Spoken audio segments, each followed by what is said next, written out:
Welcome to Admiral Markets. Thank you for joining today in this price action at Pivot Point webinar, where we take a look at live price action and charts, technical analysis to make decisions, at least for myself, and you can look along what I am reviewing. The disclaimer though, first of all, this PowerPoint explaining that the material here is intended for a global audience. Please take into account that the info in this session may not be suitable for everyone. To get the corresponding info on charting conditions and other details, please visit admiralmarketsglobal.com, select your country of residence, and contact an appropriate entity. Also, trading foreign exchange and global financial markets is considered high risk and may not be suitable for all investors. Please seek the advice of an independent financial advisor for more information on that. And this webinar is for educational and informational purposes only. Please realize that you can lose the initial or entire capital deposited on your trading account, and this decision to risk and take trades is always yours. By continuing watching this webinar, you agree with the disclaimer mentioned here and on the Admiral Markets Global website, and thank you for your attention on these two important messages.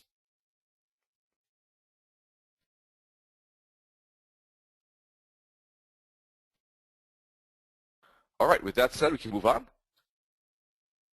So today we're going to take a look at price action at pivot points. So we're using the pivot point indicator and the Camarilla, both of them as an indication of different various levels. What we're looking for basically is price to hit those levels as a rejection and see candlestick confirmations at those key levels. All right. Obviously, the more confluence of pivot points in a certain area, the better, and the more likely price will respond to that. So this is how we'll be looking at it. Obviously, also basically when you have candlestick patterns that occur at resistance in a downtrend or support at an uptrend, also have a bit of an advantage compared to just taking any of those setups. So hopefully we'll have something to look at today. Otherwise, we can take a look at past examples as well. But this will be our main focus. Hopefully some live things to discuss. Check out Admiral Markets in social media. And with that said, we can take a quick look at our calendar. We have German unemployment change and unemployment rate. That's going to be interesting with retail sales. Retail sales was already announced, excuse me. But employment change. We have Euro CPI, Euro unemployment rate, CAD GDP. Now, it's not marked as heavy, but I'm very interested about the employment cost index to see if the inflation that the U.S. is now seeing is also going, is also, let's say, hand in hand with maybe wage increases. I've read that the Fed will be looking at this number to have an idea about the structure of the inflation. Yesterday, of course, we had FOMC statement where the Fed showed, like, well, let's say, positive reaction to it, but still cautious about the numbers. So the GDP, of course, yesterday was tremendously good, 4% versus 3.1 expected roughly. This was highly favorable for the U.S., and if it continues like this, we could see maybe the dollar strength trend continue. We're not there yet, despite the GDP numbers. Today, for instance, the jobless claims and the employment cost index are going to be very interesting to keep an eye on as numbers that the Fed will keep an eye on to see if indeed the quantitative easing will be cut back faster than they maybe even wanted to originally. Tomorrow's NFP plus unemployment rate, of course, will be also an interesting measuring point, how this dollar rally will last. Is this dollar rally indeed a major trend, or is this just a summer retracement? That is something we really don't know. We could make estimates. When, of course, the euro dollar was at resistance, we had maybe a good chance that we could see some downside, but that the euro dollar fell from 140 all the way now down to below 133. Now, sorry, at 133. is of course something that maybe not many necessarily thought of, but it did happen. So we'll have to see how far this euro dollar can fall, how much dollar strength can happen. Excuse me. And that's going to be an interesting question. It definitely depends heavily on the U.S. figures that we're going to see this month, next month, and September. Alrighty. So that's going to be very interesting. But for trading purposes, it's maybe less interesting because obviously, well, it will be interesting to have a great trend. That's, of course, the advantage if it does happen. If it doesn't happen, it's not like there will be no intraday trading either. So from that point of view, it's not as important. We had, based on yesterday's GDP figure, we did have the follow-through on the euro dollar to the downside. This is the 50-minute chart. We were looking at euro dollar breakout yesterday below. Let me take a look. Somewhere in here we were looking at euro dollar downside, I think. No, that's not true.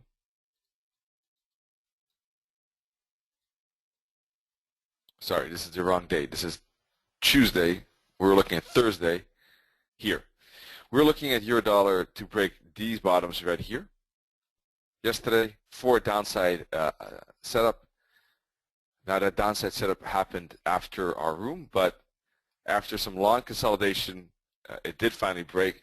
That personally is not a trade that most of us will catch because it just took too long to break. Unless you had extreme patience here, that's maybe something else. But otherwise, not too likely because it just was really a news event break, not really a technical break, I would say, if you can really split it up that way. And if anything, it just took very long for price to go sideways. But price did follow the moving averages, so maybe some of you had that patience to hang in there, and you did get that extra 30 pips there. After that, we bounced off the minus 272 target at 133.70. That's a big target of which time frame. Let's take a look here of the daily chart. If you put a fib on the first swing high, swing low from here to here, you can see the minus 272 target. That's exactly where price bounced off of from the 38.2 fib. So is this going to be a minor retracement level for more of downside, or will we see a big rally off of the minus 272 up to the 50 fib? Technically speaking, both could happen. So it all depends how price responds at this level. Is it going to make a shallow retracement, a bear flag pattern? You could see probably a follow through to the downside. If it makes more impulse to the upside, we probably are starting at the bigger retracement yeah, up to maybe even, as I said, the 50 fib. That could be, of course, a big rally. I wouldn't necessarily think about that rally below 135.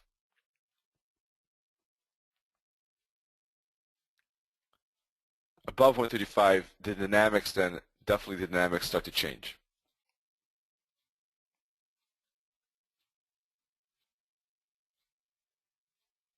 Alrighty.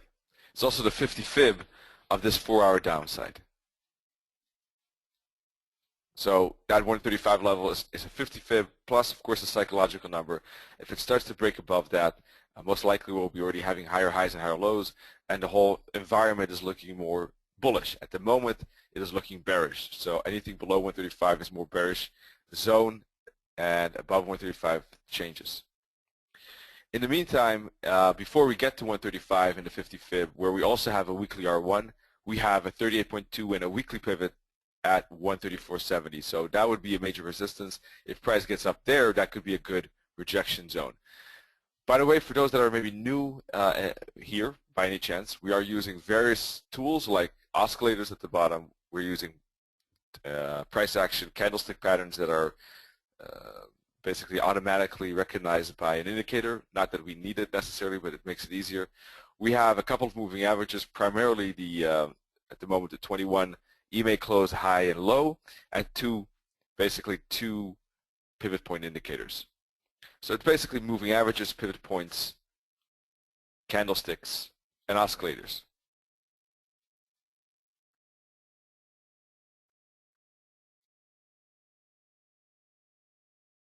All right, so let's see. We're looking for price action at pivot points. Well, we don't have it on the euro dollar, to be honest, because it would need to go up. Price would need to retrace higher before it finds resistance. We're not high enough at the moment. So that's pretty simple. If it gets up to, for instance, the H4 and the R1, that is something to think of then, right? That could be a resistance zone for this euro dollar for more downside. Or if price starts to fall, if price starts to fall and then hooks back to the daily pivot point and finds rejection, that's again a scenario where we have price action at pivot points. One could say, okay, this is a pivot point and we're above the pivot point. Why don't we look for upside? The reason is because we're in a downtrend. So I don't think it's a good moment for a counter trend trade with so much news coming up today. So that's basically it. It's that simple. It's just monitoring price action at pivot points, right? Not only pivot points can work pretty good, sometimes price action at moving averages do a pretty good job here as well. We have Harami here at the moving averages, Doji here as well. So all these dots here and here and here and here, all those shorts at the moving averages were not doing too bad either.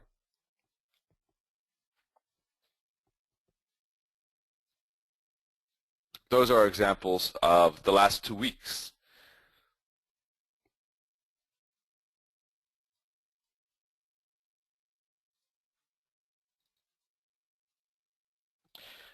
Besides the topic of today, if we go a bit further than that,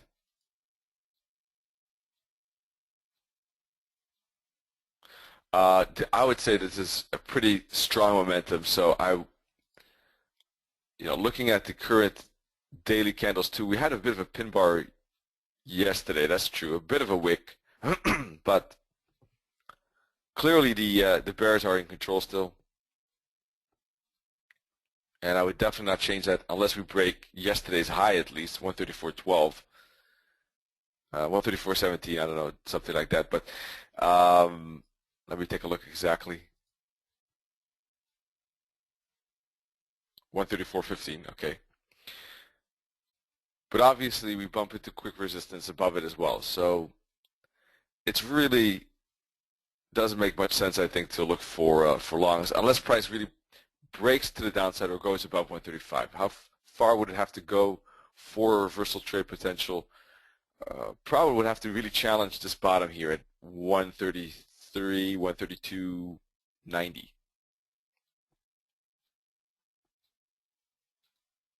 Then maybe. Obviously, it all depends on the news as well, because today and tomorrow, today is the last day of the month, by the way, if I didn't mention it already, and tomorrow is the first day of the month, plus all these news events. So yesterday, today, and tomorrow are just yucky trading days, for technical traders at least. This is the pound. Let's take a look.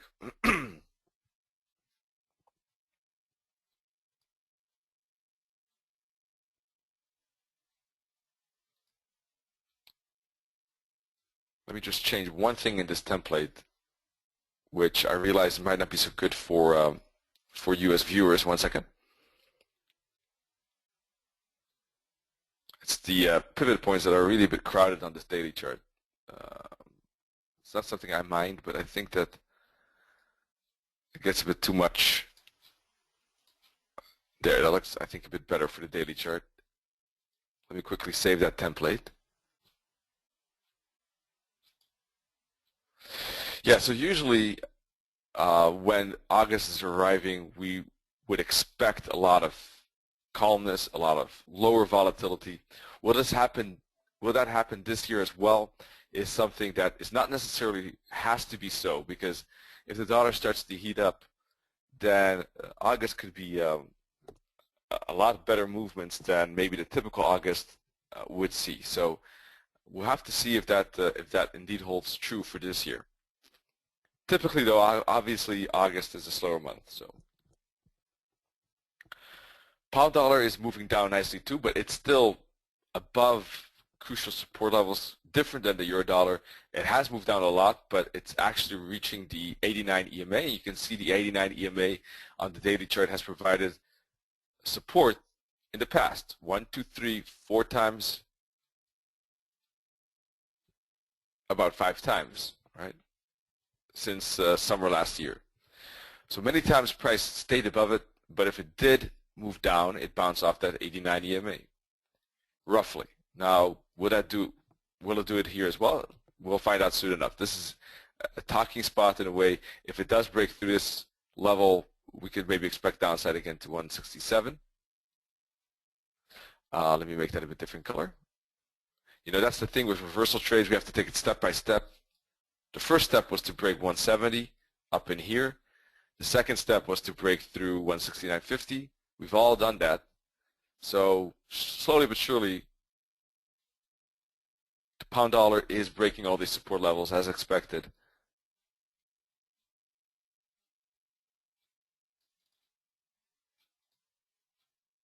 The next one is this bottom right in here. And then we should see a bit more space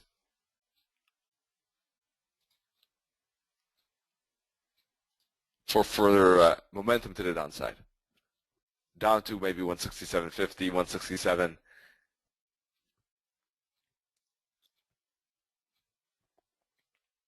All right, let's zoom in. This was the daily chart. Very bearish candles, weekly too. Third in a row or fourth in a row. So obviously bearish momentum despite the, let's say, bigger uptrend on the pound dollar. And that could be, of course, the reversal moment, or is this a retracement? In any case, there's a lot of momentum in this downside. You can put channels on this, wrong button again. You can put channels on this downside like this, for instance, to indicate it like the euro dollar.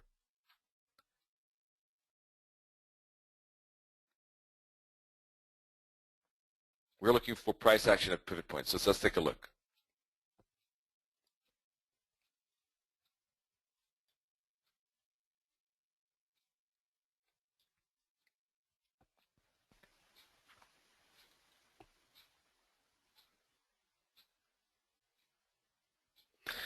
Yeah, here's again a scenario where a breakout seems more likely.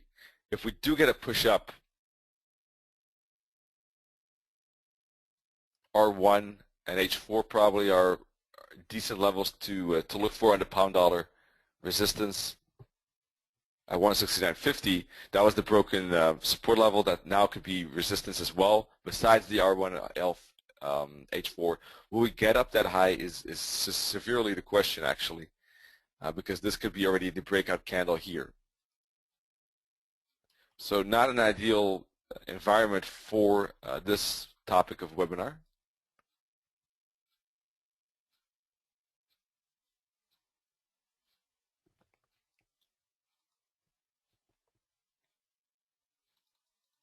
We take a look at the pound dollar on a breakout level instead.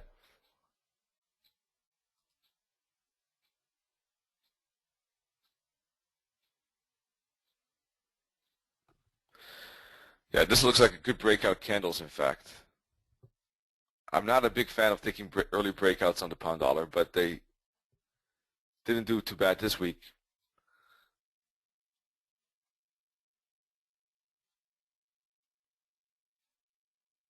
But these are good solid bearish candles here. So it looks like we're breaking some kind of triangle. Sorry, my PC is a bit slow sometimes. It seems like we're breaking through this trend line, or one could see it maybe as kind of a wedge type of formation. But in any case, it's a break, and this looks like pretty good momentum, I would say. So in this case, maybe a small retracement back to about 169.14, 169.14ish, 169. Yeah, 169.20 would be great, I guess, relatively speaking, but I don't know if price will get there. 169.14 maybe, yes, those 9 pips. An entry right here might not be that bad either. It's about 10 pips lower than really, or 7 to 10 pips lower than one would ideally want to take it, but sometimes that happens. With a stop loss above the H3. If you like this trade. Depends, of course. Target, anywhere, let's take a look. Usual targets we can use, like the S2 for instance here. Although that's pretty far, 168.50. I would probably aim for more the L4 daily S1 here at 168.80-ish. 168, let's say 168. Let's go for the L4 weekly S2 here. 168.74 I think is a nice one. So about 30 pips left. Of course, a trail stop could be used too if price does break lower.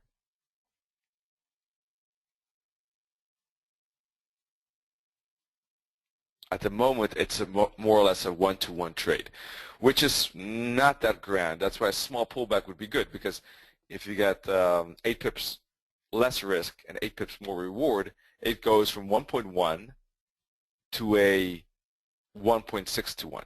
The R2R ratio obviously changes a lot. So sometimes those small differences, those 7 pips doesn't maybe seem a lot, 7 to 10 pips, but on a 50-minute chart, it is quite a lot, actually. I mean, on a daily chart, it really doesn't matter if you take a signal 7, 10 pips later.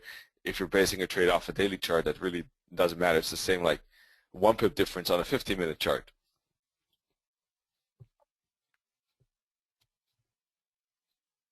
But those that have been, for the viewers in here that have been using moving averages, or in our webinars with moving averages and trend lines, you hopefully saw or were at least aware of this potential setup and the break here to the downside. So, but if you didn't take it, no problem. There are bound to be other opportunities. So let's take a look. But from a price action point of view, I don't see here anything at the moment. Let me take one last look at the 4-hour chart.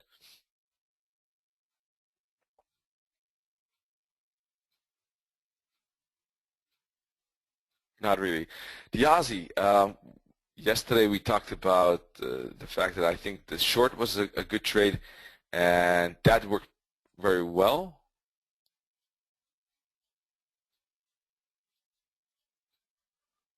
It was touch and go with the trail stop loss. Where is this Aussie? 1 second.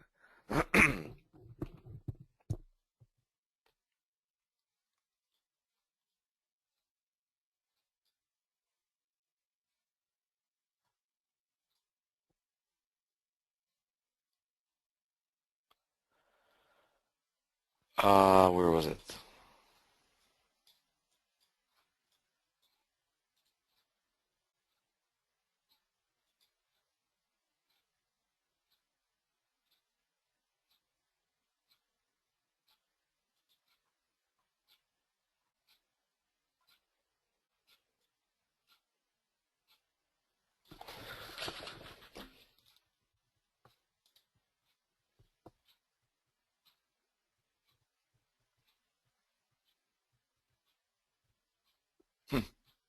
Strange, I don't recognize it. That's weird. But I remember the Aussie short discussing that, but I'm a bit puzzled because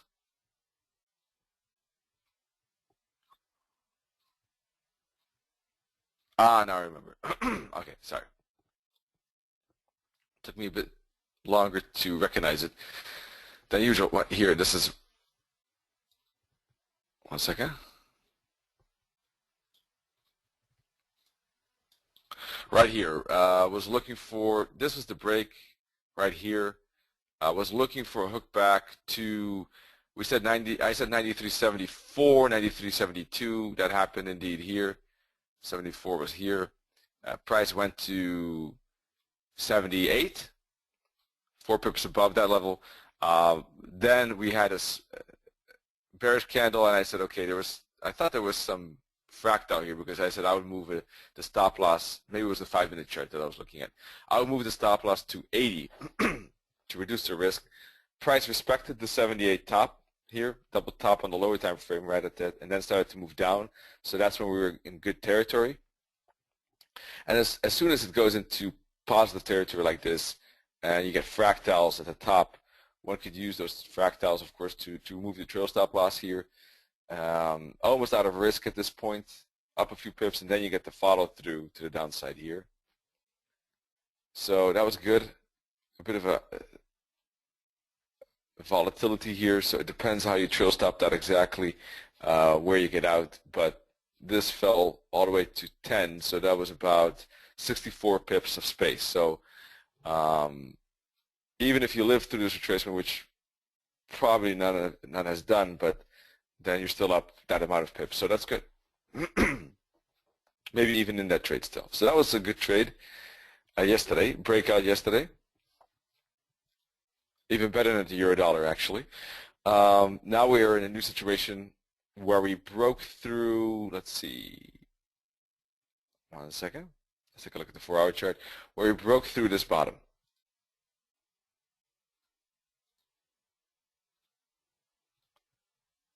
We didn't have a close below it, but it certainly does look like a good bearish momentum. Actually, for those that remember, we were looking for shorts actually all the way in here, remember? That was still a reversal idea. Anyone who hanged in that trade is doing very well now, but that will take a lot of patience because that is already a week ago. So that's not easy, I'm not saying, but for the fun of it, I'm just pointing out that we were looking relatively close to that top and has moved down a lot. In the meantime, I would say, again, breakout scenario to the downside. We are closer to maybe some key levels on the Aussie here, like some pivot point levels. So that's something to be maybe cautious of. But it could only be maybe a small bounce before we continue down to 92.50.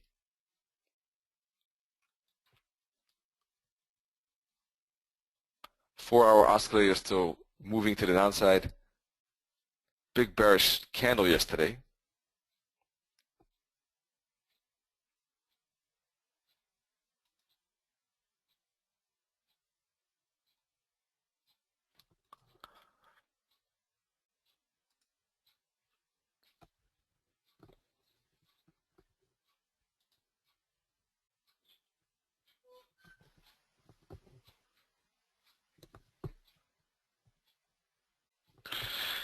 Yeah, it's kind of retracing on the AO. That's of course something to be aware of on the hourly. However, still looking like a triangle here that is being broken. Here again, the situation where price action at pivot points is above the trend, but price is breaking lower. So a scenario where we really can't implement today's ideas unless you're looking for a reversal kind of counter trend idea, maybe at 92.90. I don't know. I'm not a big fan of that one, but or 92.40.50. But those are reversal ideas. So that would be targets as well, by the way. On the odd USD, 92.90, 92.50, or 54 for today at least, depending of course where you took the trade. Obviously, if you're taking a swing trade, maybe you want to aim for lower, depending on where you exactly took it and if you're out of risk, etc. You might want to spread your TPs and take some profit along the way, but keep maybe one position open for longer and bigger profit taking. So let's zoom in. Oh, this is the 15 actually. Sorry. Yeah, the only thing I really don't like about this is the pivot points that close by.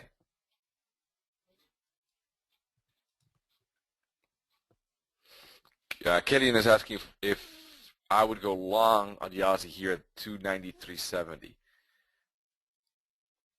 No, that I personally wouldn't do because of the fact that it's still a contracting triangle. It's still a pretty big momentum here. If I think about it, look at this. This AO is very, very deep.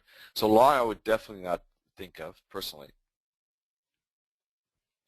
I'm just wondering if the short has enough potential expectation to really justify trading it. I do think that there's a high chance that these bottoms will break. That's not the point, in my opinion. The question is how far could it go below that? That's something where I do have some hesitations because of the pivot points. That's basically the calculus here in my mind. Not that the bottom will not break because of the strong AO. At least statistically, I would say that's a fair chance, a high chance even.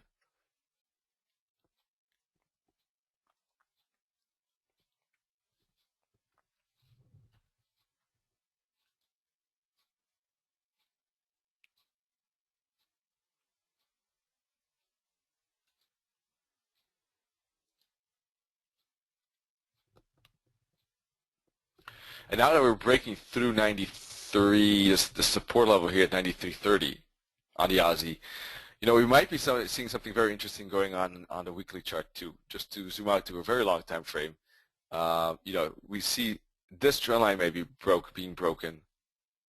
This one too potentially. If that is a breakout, which still needs to be confirmed below this one, 92, I would say. If that is a breakout, then we basically retested this top, went up to the 78.6 fib, and well, that could be again a bearish mode on the Aussie, just like the previous falls here.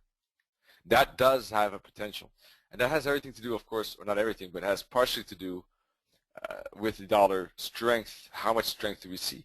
If this is indeed dollar strength coming in, then we could see this move move down pretty nicely.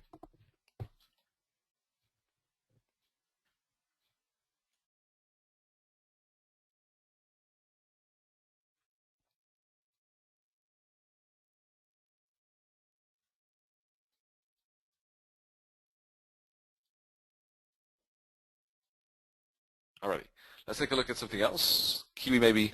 Kiwi really retraced high actually.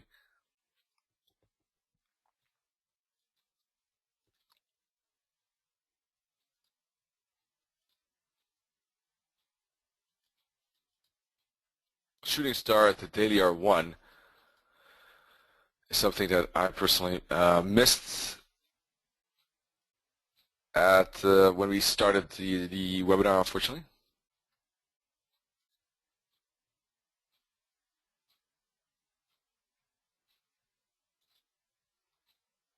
That would have been a good example.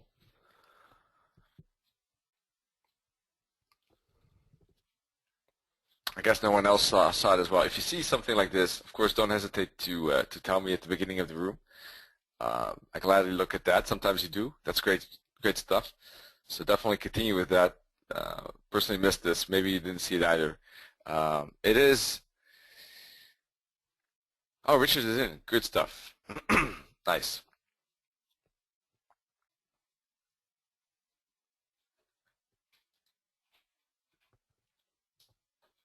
So if you see that, then you are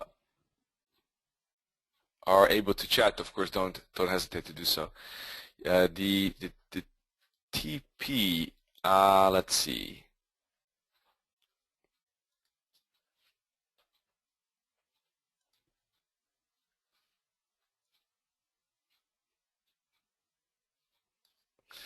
Well, if you want to close it today or this week, I guess there are maybe two different levels we can think about. We got this big support level here. That's something we have to be cautious of, 84.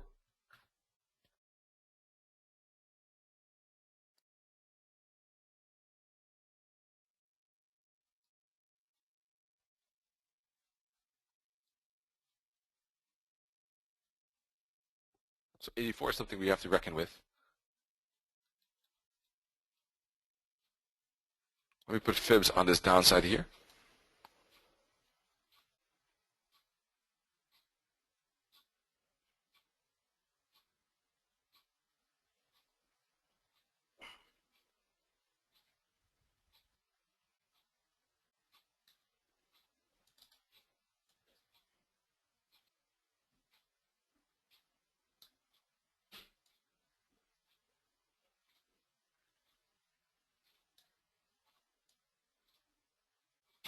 Sorry, this I don't know, my PC is a bit slower. I'll probably have to reboot it or something like that, but can't do it now because we're in the webinar. But let me put a fib on this downside. This smaller move down, 61.8 fib. So we see probably for intraday trading, 84.36 seems to be nice. Let me check my info what the expected low is of today, 84.50.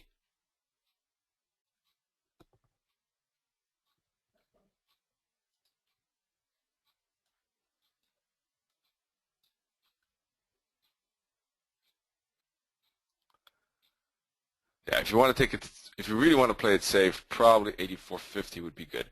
If you want to go a bit more aggressive, then 84.10. But that might happen not today, right? So let's see what the entry was. At the closure of the shooting star was about 85.10. So if you aim for 84.50, it's 60 pips versus yeah, about a 15 risk. So that looks good to me. I would probably go for 84.50.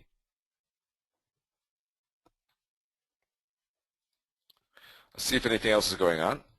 Maybe this is a breakout trade too, by the way. For those that didn't catch the shooting star, let's take a look at the 15-minute chart.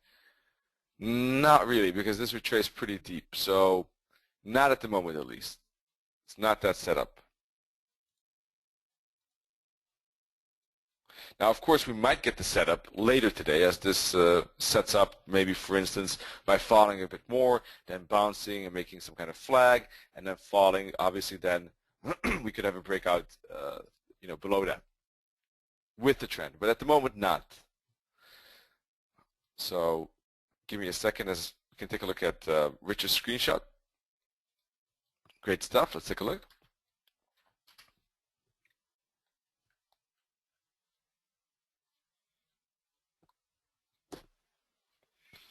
Yep, good resistance level there indeed. Great stuff. Nice.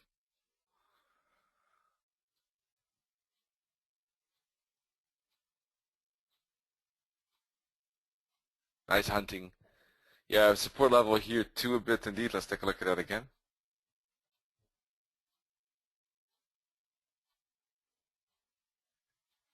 $84.80, yeah, $84.80 is the zone that Richard had on this chart too. Kalian is talking about that. It could be definitely, certainly, because it's a daily pivot point. It's S1, maybe some kind of inverted head and shoulders pattern potentially. That's something to be aware of. I think that anyone who took the candlestick there at the shooting star after this hour closes this bearish, you might as well almost move it above this hour's high at 85.13 and just take off the risk almost to reduce it to a few pips. That wouldn't hurt indeed. I do see that level indeed as a bouncing spot, so we'll have to see how price responds to 84.80. If it makes kind of a bear flag, we can see follow through. If it starts to push up higher more aggressively and then starts to move down slowly, it could be set up for a bull flag environment. So that will depend indeed. Dollar CAD a lot more bullish than I expected. The CAD weaker than I expected, and it keeps pushing up and up. The dollar yen too, also surprised of the yen weakness. In fact, and we saw yen weakness at the euro yen that made a broke the neckline of a inverted head and shoulders like this, and this neckline, and is now moving up. And same for the pound yen after a big consolidation. Excuse me. So those are yeah, a bit surprising. That's, well, the euro yen and pound yen not, but to me the dollar CAD, dollar yen a bit, because they were stuck in a downtrend and consolidation for so long that these were not so set up as well, but they did see dollar strength as well. Let's take a look at the dollar yen. Maybe we'll get a follow through today because the dollar yen had a very strong upside. Look at this AO, very strong AO reading, just like which one was it? It also had a strong AO reading. The Aussie. So this could see follow through back up and break this top. So let's take a look.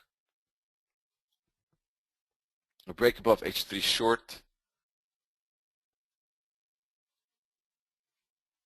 We've got a lot of pivot points to the upside, but there seems to be some space at least.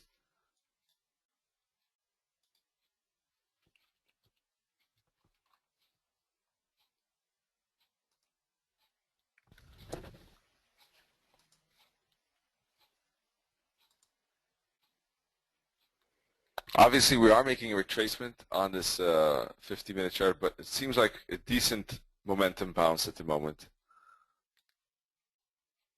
Let me put the other template on here 1 second.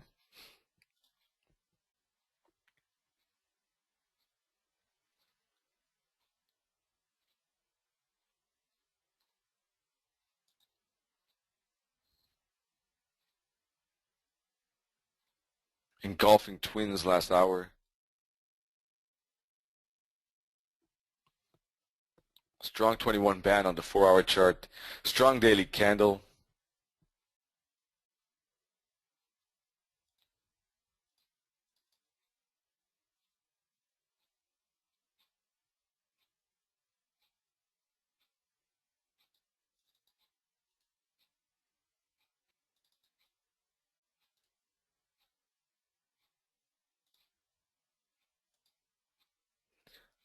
Yeah, so it looks a pretty, to me, I don't see any facets here that, things, aspects that could necessarily be dangerous. I don't know if you see it differently, but I would say looking at this, it's ready for a continuation breakout.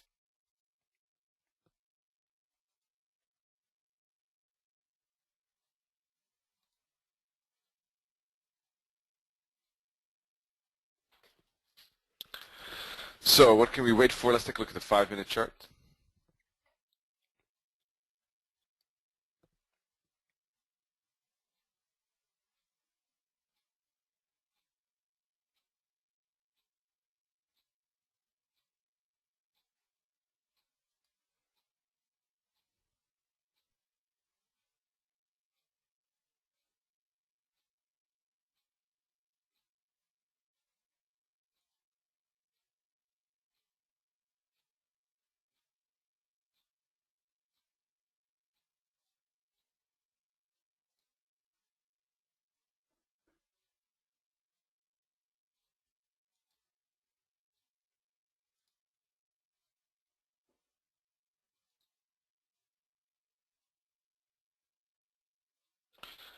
I don't know. I would still probably, as you know, we probably rather wait for a bit of a pullback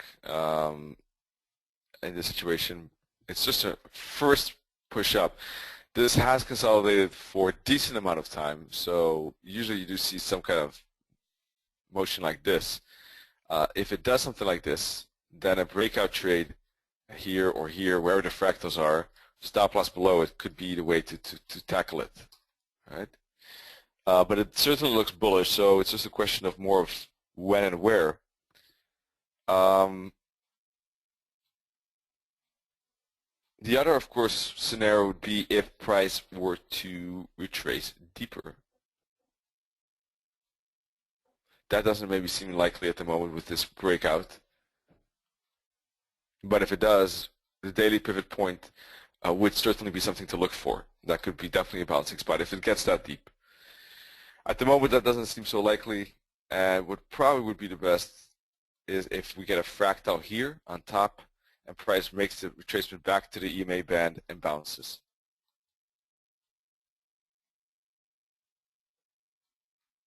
Maybe a bit of a boring answer there, but that's what seems the best to me.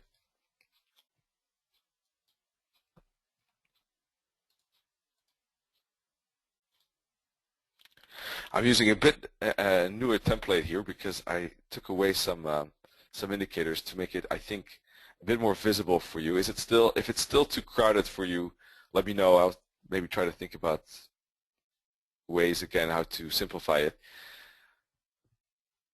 But this is already better than what we were using, generally speaking. I think it was just a bit too crowded for pleasant viewing, maybe. Um, Euro-odd also, we talked about it yesterday, I believe, the fact that it was making this contracting wedge like that, and it actually broke to the upside, which is more of a reversal break, and it's kind of making a zigzag where it had an up leg, sideways pennant, followed by an up leg.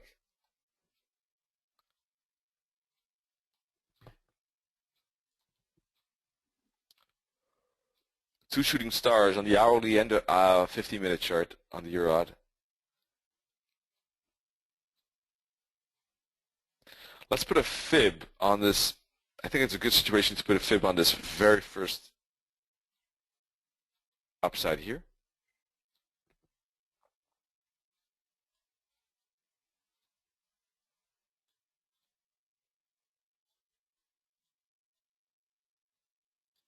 Right at the minus 618 target. Interesting. But it doesn't look like we're moving down a lot. 2, 4, 5, 6 hours looking bullish.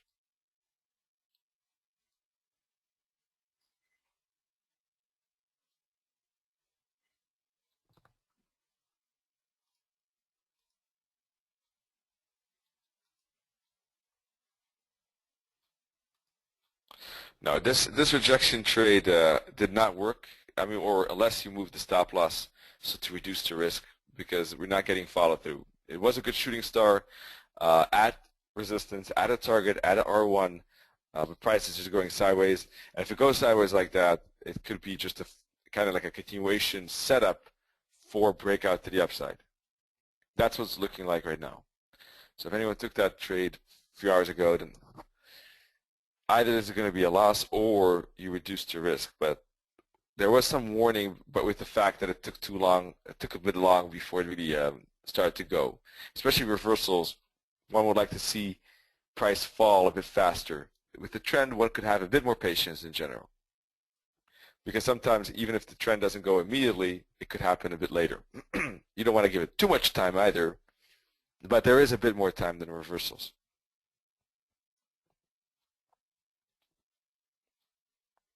Obviously, there's a 144 level coming up pretty soon. Pretty close. We're at 143.85. I don't see much space to the upside. This looks more like, yes, we did have a very high AO here, but this is not still a counter trend mode on the 4 hours. So despite the upside momentum, I would be cautious with the upside here. There doesn't seem a lot of space. That's similar actually as the odd USD, so that's reinforcing each other there.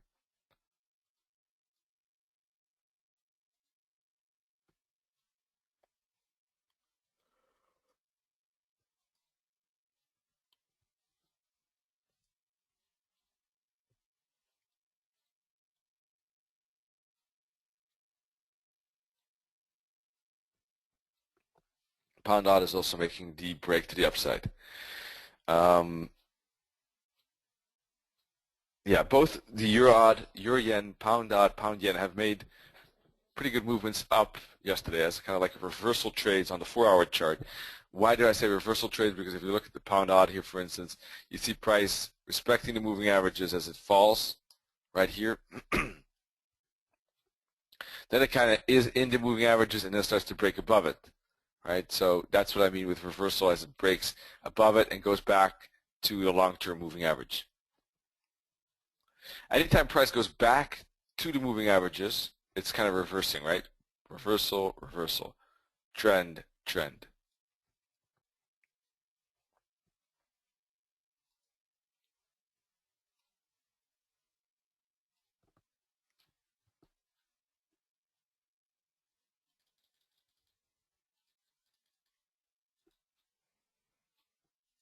The odds receive, well, it took too long. Remember I talked about the time factor there and the 4-hour chart that really had to go that 4-hour candle. Otherwise it's taking too long. So let's take a look what happened.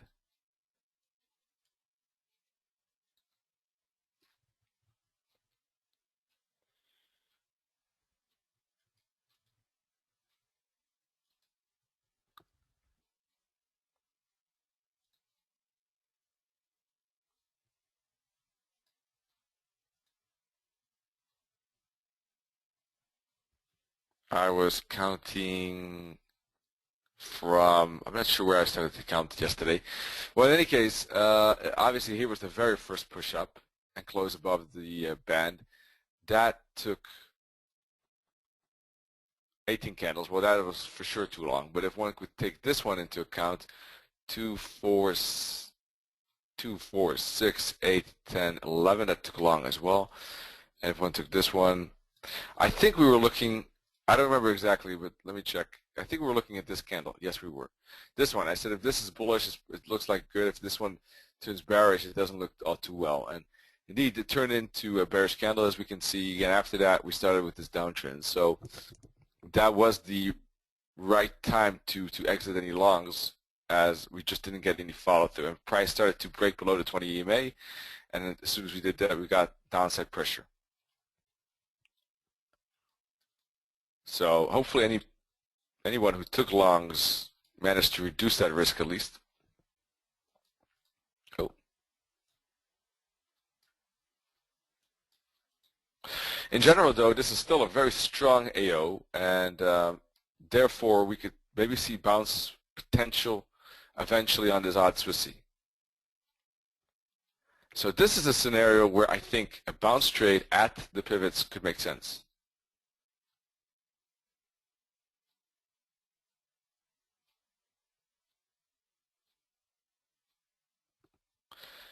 Maybe, for instance, let me take a look at the odds to see what the expected low is of today.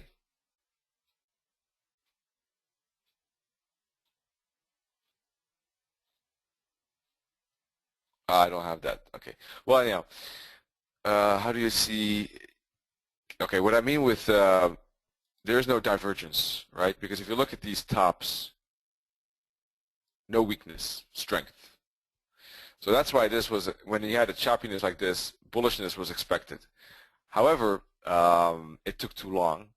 And because it took too long, we also said yesterday that it could be bearish momentum followed by a bear flag instead.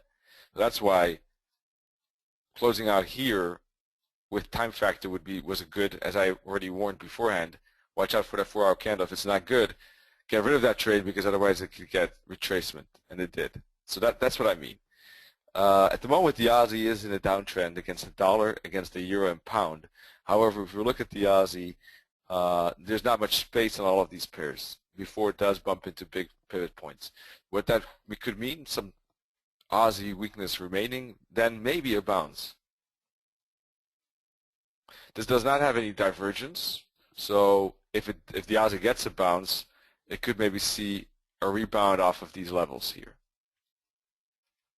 One way of doing also to keep an eye on it is this fib from top to bottom. For instance, the minus 618 fib right there.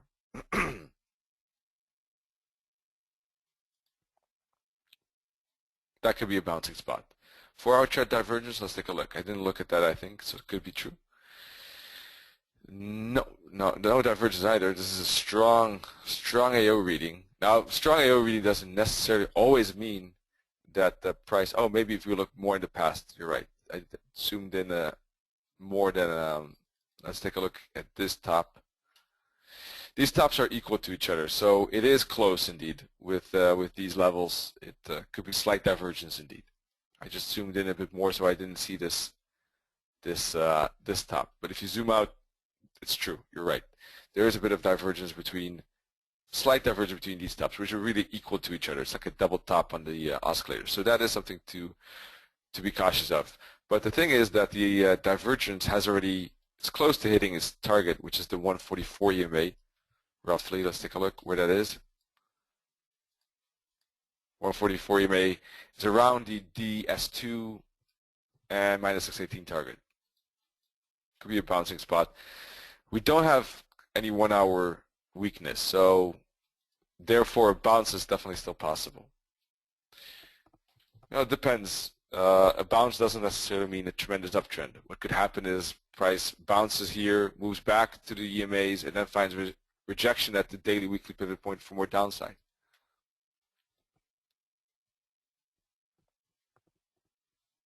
That is something that could happen, right? So in that regard, it's could have a bit limited expectations of how many pips one could make out of this, maybe 40. And it's certainly at the moment, a riskier trade because the momentum on the 50-minute chart is down. So one would want to be careful of that. It's more of a reversal ideal at the moment than a with the trend idea. So if you want to skip that, like Kalian has, things that he doesn't like, for instance, then that makes a lot of sense. I mean, I'm not looking for reversals often myself, unless I really like the situation, unless I really find a good particular setup that I think, okay, this is really looking like reversal potential. Like the pound dollar, for instance. The pound dollar had, in my experience, had reversal written all over it, and then in that case, I'm not going to ignore it. I like it. The odd USD, for instance, last week where we had a move up right into a top of a range, well, that had a reversal also nicely, pretty probability. So then I'm not necessarily saying no against it, but ones that are maybe less clear, it's good to avoid indeed.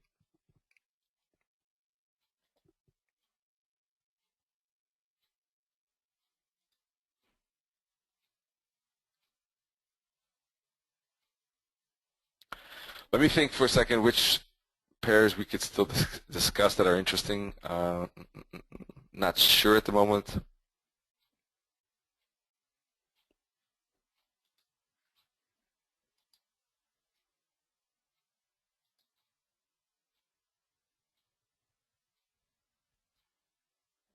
So the Swiss yen, we talked about it yesterday too. They broke this triangle to the upside, and although the triangle looked bearish within the downside momentum, you see sometimes you get a break to the opposite side. It doesn't do all too bad.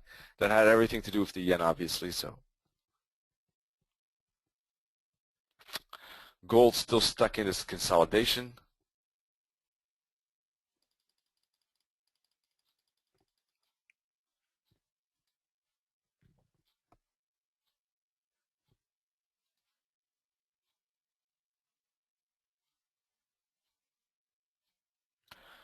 Euro's getting a bit of a bounce at the weekly S1 again and L3.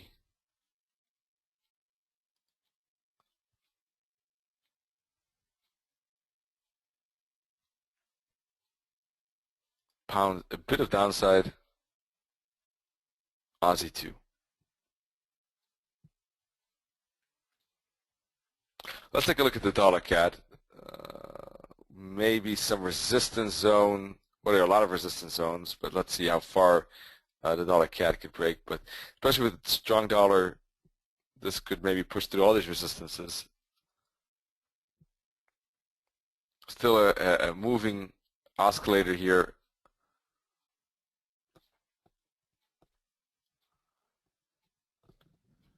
Yeah, if price maybe hook back to the daily pivot, for instance, this is one where we could look for price action at pivot points. Here at the daily pivot, for instance, 108.85, or otherwise at this confluence here, maybe around 108.64-ish. A lot of pivot points too, plus this zone here. Those could all be bouncing spots.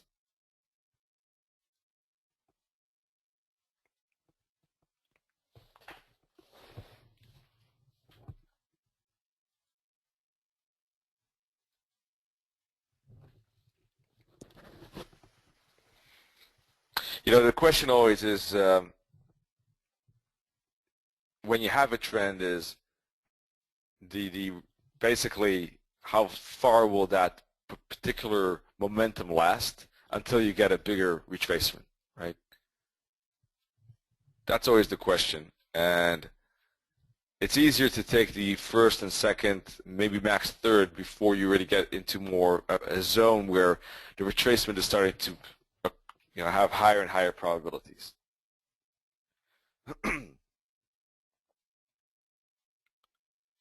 And it's often very appealing to start shorting it too early, like in here or in here, where you still get some pushes up.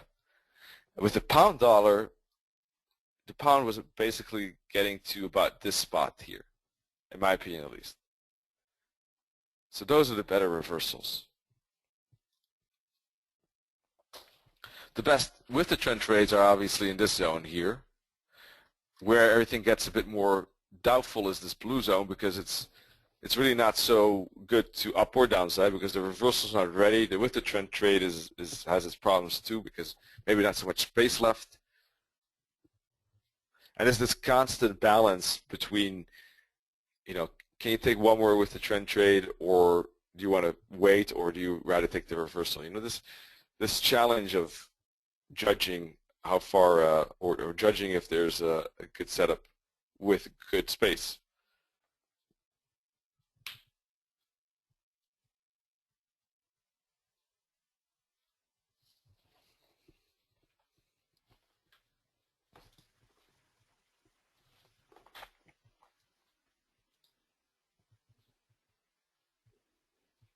Now with retracement trades, that's a bit easier, because if you take the shooting star, there's obviously a lot of space to the downside.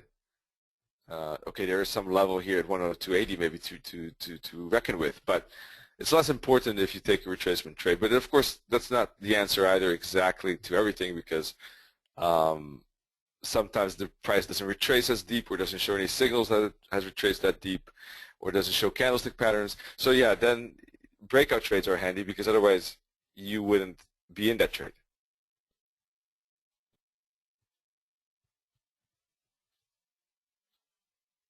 So a balance between, let's say, fib retracement trades, pullbacks, candlesticks at pivot points, and breakout is a good method to kind of position oneself for scenarios that differ from day to day.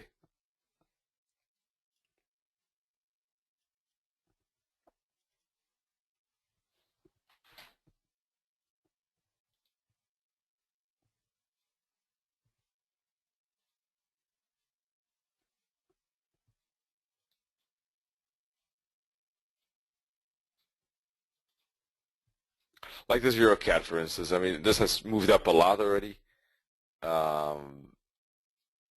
For instance, we have divergence between the hourly tops. Could we still trade it to the upside? Is it worth trading to the upside at the moment after such a move up, and we're getting close to resistance, and we have pivot points here? Probably not, right? Although we have a strong 21 EMA band, you can see it. That's the green, blue, green combination. Strong momentum, strong angle to the upside. Price, however, is far away from that band. So what are our options here? Still trying to, the options basically, because the 21 EMA band is pretty far from price, one of them would be for price, to let price get back to the band and wait for some confirmation for a bounce, right? The other option would be, okay, to say, okay, it's way far from the 21 EMA, but 21 EMA band, but maybe there's some breakout trade possible here for a little bit more of upside. So breakout, that's another scenario instead of the pullback. Or the other one is the reversal idea, is saying, okay, the price is so far from the EMA, we got resistance here, we got pivot points here, we rather wait for the reversal rejection back down. So this kind of equation is happening often, in my mind at least. So that's basically the kind of the balance that the trader is always trying to, or at least I think, trying to make. That's why sometimes breakout, when I look at breakouts, I say, okay, this particular trade doesn't have much space, I'd rather not take it.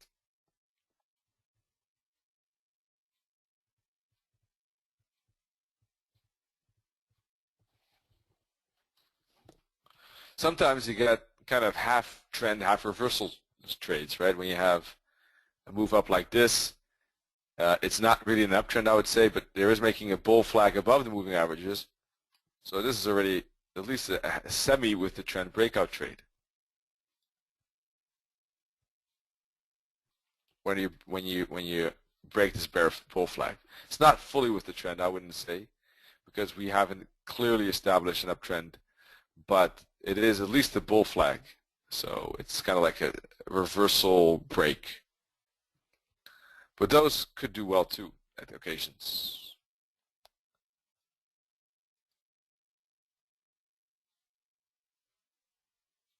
So now with the EuroCAD and the fact that we have daily R2, weekly R2 close by,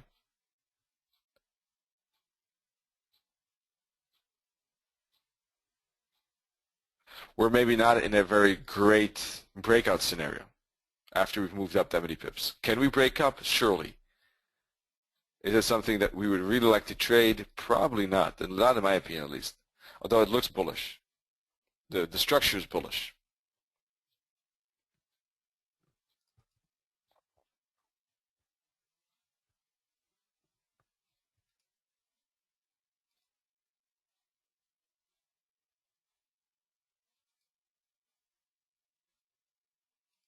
The sizing, however, is the size of potential profit there is on the low side. So rather maybe instead of looking for upside, one could even look for maybe some CAD strength to kick in when it does reach 146.50, for instance. But that would be a reversal idea, and that's what one could use candlestick patterns at resistance/pivot points for that.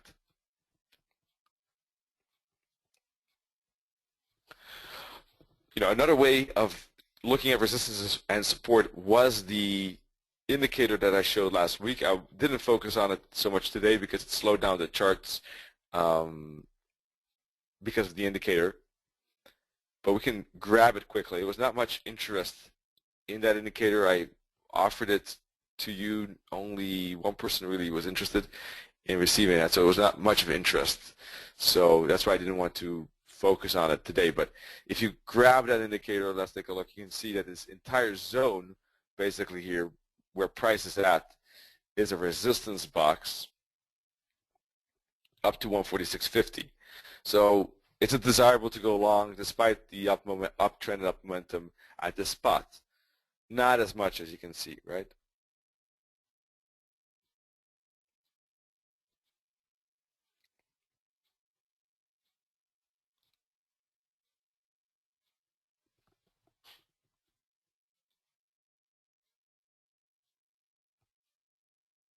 So are there any questions now that I've finished my monologue on support, resistance, trends, reversals, pullbacks?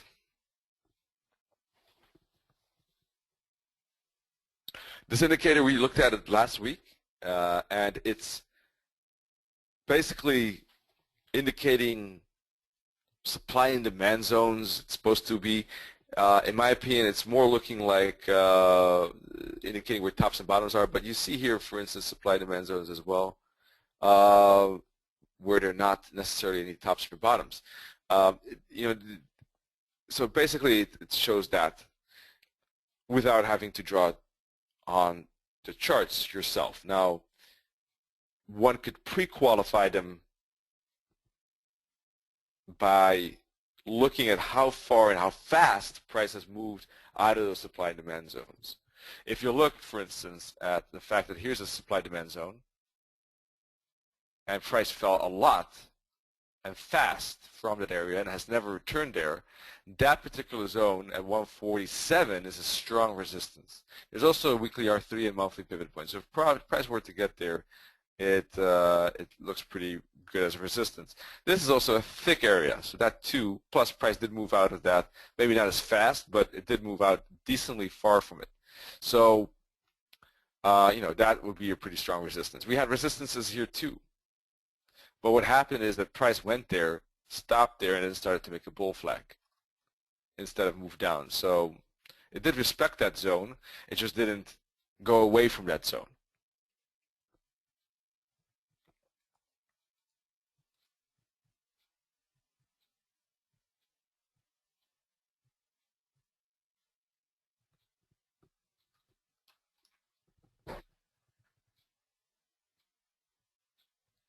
So at all time frames, it doesn't matter. You can go down to an hourly. You'll see different zones there. And of course, not all of these zones are equally important necessarily, but Here too, you see a supply demand zone at the daily pivot, and you see one here close to the weekly. The indicator, let's take a look what the indicator is called. I forgot. 1 second. It is 2 sub dem mod white BG solid fill. Supply and demand.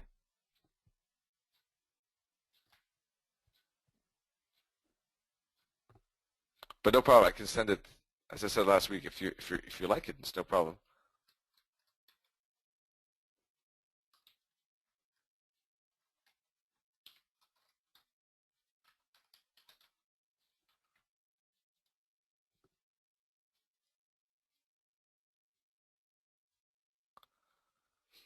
Best is just to send me an email, okay? And then I have a reminder right away that so I don't forget. You see, here was a big zone. These are all more smaller zones. These are all lower time frames probably.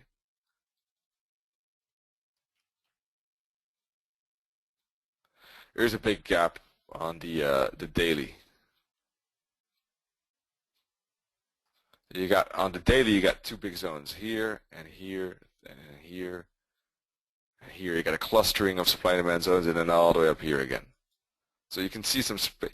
You can kind of space out, some areas where there's a bit more opportunity probably.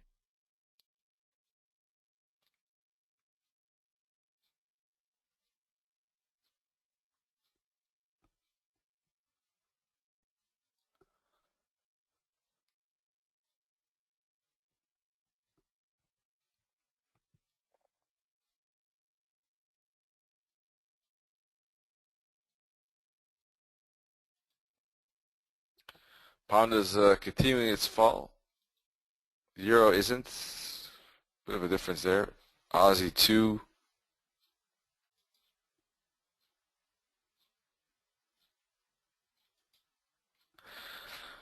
If I can see the Aussie, yeah, there it is. So, yeah, at the moment, I guess, be careful with the last day of the month. Be careful with the fact that we have news events today, tomorrow, as I said already. Again, the yen weakness could be interesting if it does really push through. But with the yen weakness, we really have to see price do a lot more than it has done now. We need price to probably break through a monthly trend line, in fact, for really a lot of trend weakness to go through. I'm looking at the dollar yen now at the moment, and I would say for really a good trend to come, we need to break through this trend line,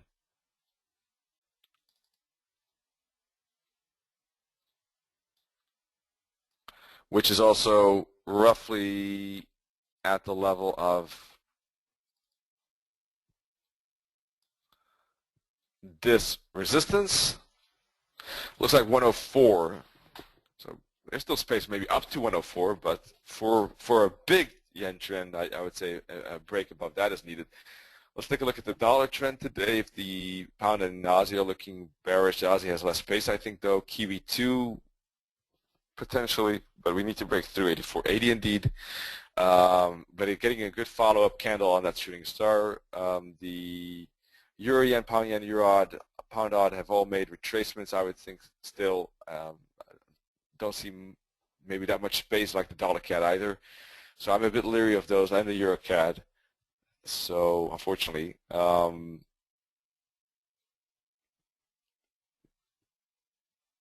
that is about it. We looked at the yachts, but he also doesn't look that great at the moment. We looked at the, yeah, there's nothing that great at the moment. Sorry about that. There's New Zealand yen. Let's see what we're looking at. I guess the pound is the one I like the most.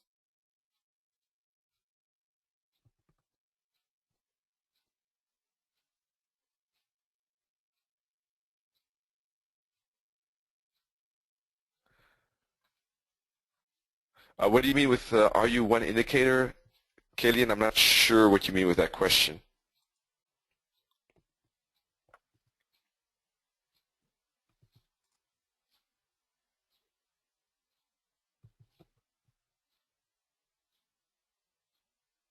Yeah, no problem. I just wonder Just want to make sure that I understand what you mean. That's all.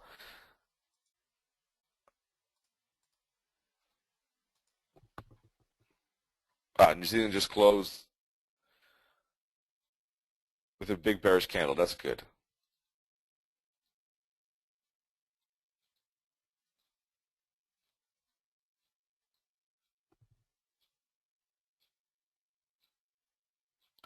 No, I'm using more indicators. Let me take a look where that indicator was. It was Euro CAD.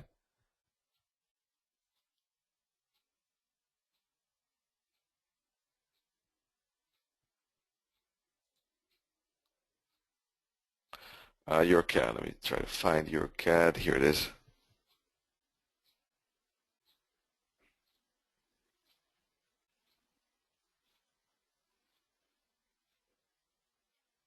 Oh, I've already sent it to Canadian. Oh yeah, that's true. So I sent it to two people actually. I forgot about that.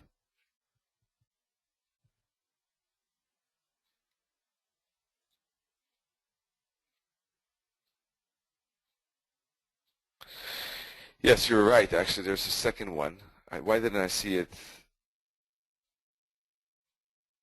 on the indicator list? I'm not sure. Let me take a look again.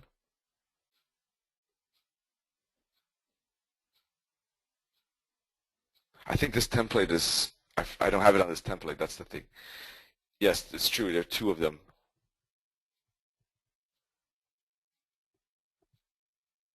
So there are two indicators regarding supply and demand, plus I use a moving average and the oscillator.